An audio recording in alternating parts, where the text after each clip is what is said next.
हा पालखी सोहळा श्री गहिनीनाथ महाराज, श्री संत सद्गुरू वामनभाऊ महाराज यांनी आरंभित केलेला आणि तसं तर वारकरी संप्रदाय आणि संप्रदायामध्ये अनेक दिंड्या, आता काही पालख्या स्वरूप त्याचं वेगवेगळं आहे, परंतु संप्रदाय मात्र गहिनी प्रसादे निवृत्ती दातार ज्ञानदेवा सार चोजविले हा वारकरी संप्रदाय हा गहिनीनाथ गडाचा प्रसाद आहे।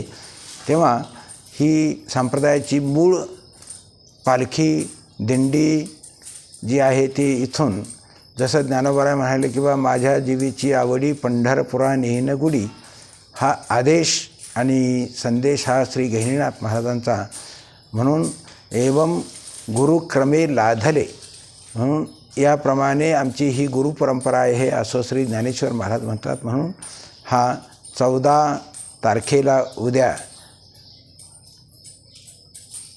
14 जुलैला हा पालखी सोहळा दुपारी 2 वाजता इथून लाखोच्या संख्येने पंढरपूरकडे प्रवासाला निघणार आहे। त्या वर्षी लाखाच्या पुढे आकडा होता आणि रात्रीतच समाज वाढतो, त्याच्यामुळे नक्की काही सांगता येत नाही। मोजलेला 1 लाखापर्यंत समाज होता। आता यावर्षी जो समाज येईल, कारण आपल्या या पालखी सोहळ्यामध्ये कोणाला 10 रुपये आपण घेत नाहीत, आपल्याला काही खर्च नाही, सर्व मार्गातील सर्व ग्रामस्थ मंडळी खर्च करतात। तिथे गेल्याच्यानंतर सर्व समाज 4 दिवस सांभाळत असताना तो संस्थांतर्फे आपण सांभाळतो।